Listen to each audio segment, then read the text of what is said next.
Madam President, honourable members, rapporteurs, Mr. Commissioner, I am honoured to attend the European Parliament's debate on its position on the draft budget for 2026. It is clear that the European Parliament and the Council share many key priorities for next year's budget. However, unsurprisingly, there are also notable differences in expenditure levels.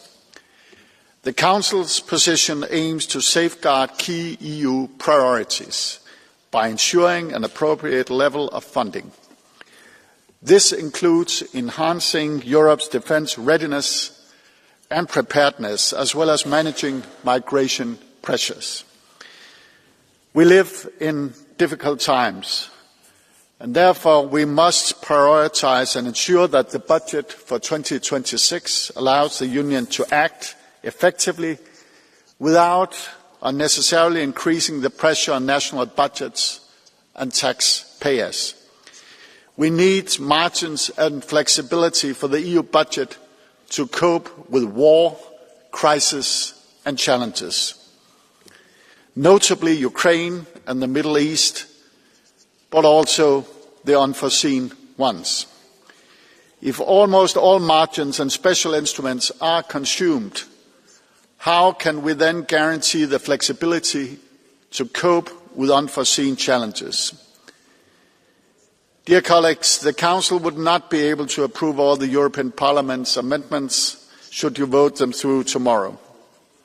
In addition, the Council remains fully committed to the agreement on the 50-50 split for euro interest cost that was reached last year. With this in mind, I find it difficult to understand the idea from Parliament of excluding liquidity cost from the 50-50 benchmark. These costs have been a part of the interest cost since the very beginning. To conclude, we share many priorities, but we also have serious work to do in the coming weeks.